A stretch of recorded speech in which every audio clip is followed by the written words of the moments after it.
네, 오늘 함께해 주실 두 분 소개해드리겠습니다. 이종훈 시사평론가, 김홍국 정치경제 리더십 연구소장 모셨습니다. 어서 오십시오. 안녕하세요. 네, 안녕하십니까. 자, 석방 하루 만에 법정에서 대장동 개발 지분에 당시 이재명 성남시장실에 몫이 있다고 남욱 변호사가 폭로를 하면서 폭로전 계속되고 있습니다. 자, 구속 전 모습과는 많이 달라진 모습인데 남 변호사가 폭로전에 본격적으로 가세한 원인 뭐라고 보십니까?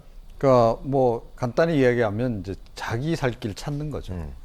그러니까 뭐 여러 가지 이제 혐의가 이제 적용이 돼 있긴 한데, 그러니까 아무래도 이제 혐의 내용이 많고 또 이 모든 걸 다 떠안는 식으로 자기가 떠안는 식으로 가게 되면 형량이 높아질 수밖에 없습니다. 예, 그렇기 때문에 가능한 한 이제 형량 줄이기에 집중을 할 수밖에 없겠죠. 그건 뭐 어떤 피의자라도 보통 뭐 그러지 않습니까? 그래서 예. 재판 과정에서 변호인 동원해서 최대한 이제 자기 혐의 없음을 이제 입증을 하려고 애를 쓰기 마련이고, 그리고 뭐 본인에게 씌워진 혐의도 가능한 한 남에게 이제 떠넘기는 이제 그런 식으로 이제 보통 이제 대응을 하는데, 그런 기조로 일단 봐야 될 것 같습니다. 그래서 뭐 본인은 이제 선의로 자기도 이제 뭐 이제 처벌 자기 몫은 자기가 처벌을 받겠는데 죄 지은 만큼은 살겠다, 형량. 그렇죠. 그런데 이제 그 이상의 것을 이제 떠안는 건 난 싫다. 네. 이제 그런 기조의 얘기를 했어요. 이거는 유동규 전 본부장도 비슷한 그 맥락의 얘기를 하지 않았습니까? 그러니까 자기도 죄값 다 받겠다. 다만 예. 이 자기가 다 떠안지는 않겠다. 이제 그런 거거든요. 그래서 남욱 변호사도 지금 마찬가지 유동규 전 본부장하고 같은 그런 입장으로 지금 나가는 게 아닌가 이렇게 생각을 합니다. 예. 남욱 변호사가 이제서야 이재명 대표와 관련된 부분에 대해서 폭로한 이유에 대해서 어제 이렇게 얘기했죠. 1년 전에는 당시에 이재명 대표가 지지율 1등인 대선 후보였기 때문에 난 그쪽에 대선 자금까지 줬는데 그런 얘기를 할 수가 없었다. 내가 진술을 번복한 것은 딱 하나. 이재명 전 시장 관련 지분 그 내용 하나인데 남이 내 징역을 대신 살아줄 것은 아니지 않냐. 잘못한 만큼만 처벌받고 싶다. 어제 이렇게 얘기를 했습니다. 자, 김홍국 소장님, 폭로전의 배경을 뭐 나름대로는 이유를 남욱 변호사 밝혔는데 어떻게 보고 계십니까? 일단 1년 동안 사실은 감옥에 있다 보면 예. 사람이 정말로 피폐해지기 마련이거든요. 네. 그리고 어서 나가고 싶다. 그렇게 경험하신 분들이 다 얘기를 합니다. 예. 그러나 지난 1년 동안 그런 여러 가지 마음의 그런 좀 고통도 있었을 거고요. 특히 이번에 김용 부원장 조사했던 그 변호인 얘기에 따르면 김용 부원장에게도 사실에 대해서는 전혀 조사하지 않고 딱 검찰에 불러놓고 딱 한마디만 했다고 하지 않습니까? 가족들 걱정해라. 물론 그 진위를 가지고 또 아니다라고 얘기하는 분도 계시지만 네. 어쨌든 그런 상황에서 변호인을 통해서 거짓말을 하는 사람 찾기는 좀 쉽지 않을 겁니다. 했던 일땐 얘기에 플러스 보탤 수는 있겠죠. 네. 다시 말해서 남욱 변호사나 뭐 다들 그런 아마 검찰에 조사를 받아본 분들은 그런 얘기를 할 겁니다. 가족들 걱정하고 다 시키는 대로 해라. 수사하고 다 불어라. 쉬운 말로 보죠. 이제 너무 검찰을 폄하하는 거 아니냐 그런 얘기도 하는데 그런 일이 비일비재했습니다. 예. 우리가 서울시 공무원 간첩 조작 사건 비롯해서 네. 무수하게 재심에서 결론이 났던 것들 검찰의 조작 정말 많았습니다. 더군다나 이재명 대표에 대해서는 이미 이 조사를 하기 전부터 이재명 대표를 겨냥하고 있었지 않습니까? 이번에 사실은 김용 부원장이나 여러 가지 그 구속영장 청구 내용에도 보면 사실상 이재명 대표는 직접적 관련을 전혀 언급하지 않으면서도 이재명 대표를 뭐 100번 가까이 언급하는 등 사실상 이재명 대표를 겨냥한 조사가 계속 이루어지고 있는 거죠. 저는 남욱 씨도 두려웠을 겁니다. 그리고 검찰에서 내놓는 그 흐름들 그리고 유동규 씨가 이미 나가서 했던 것들을 봤기 때문에 그랬을 건데요. 만일의 경우 정말로 남욱 씨가 한 얘기가 진실이라면 여기에 대해서는 합당하게 처벌을 받아야 되겠죠. 이재명 대표뿐만 아니라 누구라도. 그런데 지금까지 나오는 것들은 아무런 이재명 대표와의 연계고리 없이 이재명 대표가 지금 무슨 뭐 수뢰를 했거나 그런 게 있습니까? 그리고 정진상 실장이나 김용 부원장은 수하입니다. 아래 있는 참모지. 정치 공동체라는 건 저도 옆에서 그 볼 기회가 있었는데요. 지시를 받고 일하는 참모일 뿐이지 같이 정치적인 맥락 같이 한다. 이재명 대표가 굉장히 그런 그 수뢰라든가 뭐 정치, 돈 이런 얘기 정말 혐오할 정도로 싫어하거든요. 네. 이미 그 전에 그런 일이 있었던 조금이라도 연계가 있었으면 이분들이 이미 다 잘렸을 겁니다. 그런 측면에서 저는 진실은 아마 나중에 밝혀질 텐데 아직까지는 남욱 변호사의 이 입장 번복, 유동규 씨의 입장 번복에 대해서 네. 그렇게 귀에 정확하게 들어오지는 않는 그런 상황입니다. 예. 남욱 변호사의 법정 증언에 민주당 측은 황당무계한 시나리오다 이런 입장을 내놨는데 여기에 대해서 다시 남욱 변호사는 13년간 일을 모두 지어냈다면 뭐 소설가로 등단했을 거다. 사실이란 얘기죠. 목숨이 달린 문제, 거짓말로 확인되면 살아남겠나. 내 증언이 아니라면 고소할 텐데 왜 그렇게 고소를 안 하냐 이렇게 반박을 하고 있습니다. 민주당은 검찰이 남 변호사와 짜맞추기 조작 수사를 하고 있다는 주장이고 검찰은 진술 내용에 대해서 사실 확인했다는 입장인데 지금 어느 정도 사실 확인이 가능할까요, 김 소장님? 사실 확인이 거의 불가능하죠. 검찰이 모든 지금까지 수사했던 내용이 증거들을 전혀 내놓지 않고 있습니다. 재판에 가서 검찰의 입장을 밝히겠다는 거고요. 관련돼서 전혀 그런 것들을 내놓지 않고 있고 오직 재판부에서 이제 구속영장 청구했을 때 구속의 사유라는 게 여러 가지가 있지 않습니까? 증거인멸, 도주 우려라든가 또 이제 예. 구속의 상당성 여러 가지가 있는데 그 중에서 어느 부분이 저촉이 된다면 특히 이제 증거인멸이라든가 이런 부분들이 많이 적용이 됐지 않습니까? 그런 측면에서 지금 나오고 있는 여러 가지 얘기들 과연 믿을 수 있겠는가? 그리고 사실은 남욱 변호사나 이분들은 어쨌든 범죄를 해서 처벌을 받고 있는 분들 아니겠습니까? 예. 그렇다면 범죄를 저지른 분들의 얘기입니다. 뭐 428억 가까운 돈을 주기로 했다는데 이재명 대표 측에 사실은 범죄를 하는 사람들이 나중에 문제가 됐을 때 이재명 대표를 어떻게든 무마시키기 위해서 자신들끼리 야 이거는 이재명 대표 당시 시장을 위해서 좀 해야 되는 거 아니냐 자기들끼리 분류해 놓았을 가능성도 있거든요. 그런데 마치 이것이 이재명 대표 측과 협의돼 가지고 그 돈이 된 것처럼 지금 얘기를 하고 있지 않습니까? 저는 이런 모든 그리고 본인들도 그렇게 얘기합니다. 그렇게 생각했고 그렇게 추측했다라고 얘기를 합니다. 그러면 생각과 추측을 가지고 세상에 제1야당 대표와 관련된 사안을 이렇게 검찰이 다루는 게 어떻습니까? 최소한도 여야의 균형성 그리고 형사소송법의 기초에서 일단 무죄 추정의 원칙으로 가야 되는데 그것이 아니고 증거는 전혀 내놓지 않고 오직 이재명 대표만을 겨냥하고 있는 수사가 진행되고 있기 때문에 민주당에서는 여기에 대해서 반박을 하는 거고요. 네. 저는 그래서 검찰이 과연 얼마나 국민들이 신뢰하고 재판부가 신뢰할 수 있는 증거를 내놓고 이것을 관철시킬 수 있을 것인가. 그렇기 때문에 민주당이 반발하고 있다. 그러나 검찰이 이제 수사가 어떤 내용인지는 좀 더 저는 지켜봐야 될 것 같습니다. 예.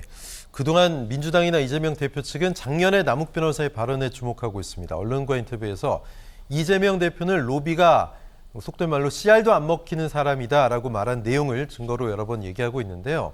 자, 남 변호사가 작년 혹은 지금 시점에서 둘 중에 하나는 거짓말을 하고 있다는 건데 이종훈 평론가님 어떻게 보십니까? 근데 그게 이제 그 이재명 대표도 자주 인용을 하시던데요. 네. 그 발언이 나온 시점하고 그 이후 상황은 달라졌을 수도 있는 거죠. 그러니까 그야말로 뭐 이렇게 씨알도 안 먹히는 상황이었는데 우리가 더 노력한 결과, 예, 이 로비가 먹혀서 예. 결국은 뭐 일이 성사됐다. 뭐 이렇게 일이 진행될 수도 있는 거기 때문에 그 녹취록 하나만을 딱 떼가지고 이재명이라는 인물에 대해서 이렇게 규정하고 이게 팩트다. 이렇게 이야기하기엔 좀 어려운 거죠. 그리고 이게 과거하고는 달라서 요즘은 굉장히 조심들을 많이 합니다. 정치자금이라든가 특히 선거 관련한 자금 서로 이제 주고받는 과정에서는 그렇기 때문에 노골적으로 후보자가 뭐 바로 나 달라 이렇게 요구는 안 하죠. 참모들을 동원해서 간접적으로 굉장히 우회적인 방식으로 의사표현을 하고 서로 약간의 일종의 무슨 선문답 비슷하게 해가지고 하지만 서로 이제 가늠해서 그렇게 해서 이제 금품이 오가고 이제 그런 경우가 대부분이고 그래서 사실은 이 선거 관련한 그 재판 과정에서도 늘 이제 이런 부분들이 이제 논란이 되긴 하는데, 그러니까 일단 돈 준 사람이 확실히 있고, 돈 준 사람의 증언이 일정하고, 그리고 돈 준 정황이 확실하게 포착이 되면 대체로 이제 이 금품이 오갔다라고 인정을 좀 하는 이제 그런 겁니다. 뚜렷한 뭐 직접적인 증거가 나오지 않더라도 정황상 그렇다면 인정이 될 수 있다는 얘기죠. 그런 거고, 그리고 이번 같은 경우에는 지금 줬다는 사람이 지금 나온 거잖아요. 남욱 이제 변호사 같은 경우에 사실은 이 준 사람도 처벌이 되는 겁니다. 이게 뇌물 공여 내지는 불법 선거 자금을 이제 공유한 그런 그 상황이기 때문에 본인도 이제 추가 처벌을 받을 수가 있어요. 사실 이 건 관련해서. 그럼에도 불구하고 이거를 이제 진술을 하는 데는 나름 이유가 있는 이제 그런 건데 자기도 추가 처벌을 감수하고선 뭐 거짓말을 그렇게 과연 할까? 그럴 가능성은 상대적으로 그렇게 높지 않다. 저는 그렇게 생각을 합니다. 네. 자, 이런 가운데 또 한 사람이 석방됩니다. 화천대유의 대주주 김만배 씨가 오늘 밤 12시가 지나면 나오는데요. 과연 김만배 씨도 말을 바꿔서 폭로전에 가세할지 이것도 궁금합니다. 지금까지는 김만배는 좀 다른 톤이었는데요. 어떨 거라고 보십니까? 근데 뭐 기존의 진술을 바꿀 수도 있다라고 저는 봐요. 아, 그러니까 동일한 상황입니다. 예. 그러니까 이 본인이 이제 죄를 다 떠안아야 되는 상황에서 이제 그렇게 되면 형량이 엄청나게 늘어나게 되는데 네. 그러면 이제 뭐 다들 나이들이 있잖아요, 그죠? 그러면 이제 뭐 사실은 남은 여생 상당 부분을 그냥 그 교도소에서 보내고 가족들하고 떨어져 지내야 되는 그런 상황이 된다라고 생각했을 때 누구라도 형량을 최소화하고 싶은 그런 욕구가 이제 강해질 수밖에 없다는 네. 거죠.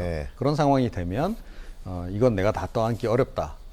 그러면 본인이 떠안을 부분만 떠안고 나머지는 진실을 밝히는 그런 방향으로 이제 갈 수도 있는데 이 지금 김만배 씨 같은 경우에도 지금 대장동 관련해서 뭐 여러 가지 혐의가 있습니다만 그 성남 도시개발공사에 1,800억의 손해를 끼쳤다.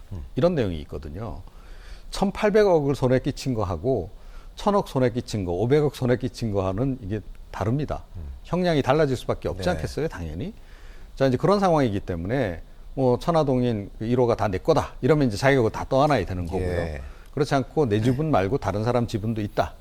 라고 이야기하면 책임이 이제 분산이 되는 겁니다. 그렇죠. 그럼 자기 형량이 줄어드는.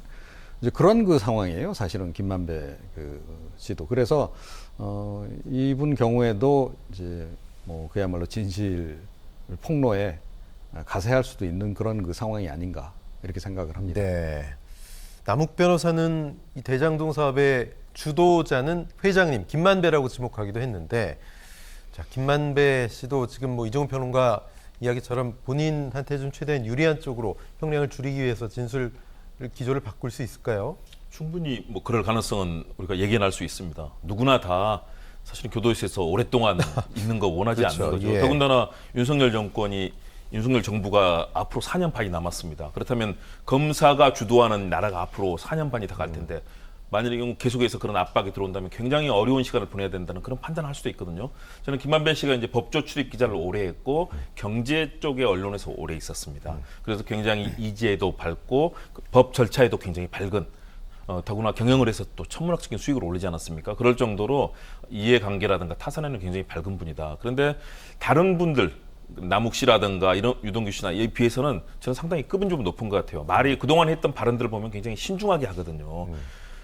이 남욱 씨나 이런 얘기들은 추측한다, 생각했다라는 거 가지고 이재명 대표와 연관이 있는 것처럼 얘기를 하잖아요. 어디서 들었다, 그렇다더라. 그렇죠. 네, 그런 얘기들이 많이 네, 나왔죠. 근데 언론인 출신이라든가 명확하게 팩트를 중시하는 분들 그렇게 얘기하지 않거든요. 본인이 확인하는 것들을 얘기할 거거든요. 그렇기 때문에 저는 김만배 씨가 가능한 한 진실을 얘기할 거다. 그래서 본인이 그런 위험에 빠지지 않기 위해서 자정에 이제 석방된 다음에 언론에 얘기하지 않겠다. 오직 법정에서만 얘기하겠다라고 지금 본인의 입장문을 전달했지 않습니까?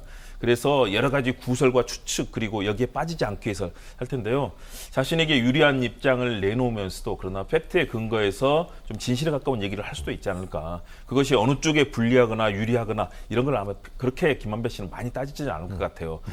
그렇다면 그동안의 이 발언의 기조를 이어가는데 그렇게 이 내부에서 있었던 얘기들, 확정되지 않았던 얘기들을 마치 확정된 것처럼 얘기하는 남욱 씨나 또는 유동규 씨와는 다르게 김만배 씨는 좀 더 정확하고 구체적인 얘기를 할 수 있지 않을까. 그런 측면에서 이 사안을 좀 더 명료하게 바라볼 수 있게 하지 않을까. 그런 생각을 해봅니다. 네.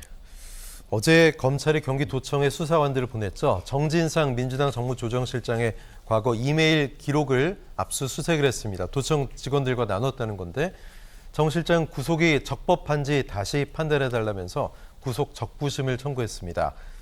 자, 현재 심리 중이고요. 지난 21일에 구속 적부심을 신청했습니다. 정진상 실장 측의 변호인은 대한민국의 제1야당 대표의 정무조정실장이 도망을 간다? 그럴 리가 있겠느냐. 혐의를 이렇게 부인하는 상황에서 도주하면 범행을 오히려 인정하는 것이 아니냐. 그럴 우려가 없으니 구속을 면하게 해달라 이런 의미일 텐데 민주당은 일단 김용 부원장의 사표를 수리했는데 정 실장 사표에 대해서는 사의를 표명했지만 지켜보겠다. 적부심 결과 이렇게 얘기하고 있습니다. 이틀 만에 정 실장이 구속 적부심 청구한 게 뭐 형식적인 걸까요? 아니면 할 수 있는 거 다 해보겠다는 걸까요? 할 수 있는 걸 다 해보는 거라고 봅니다.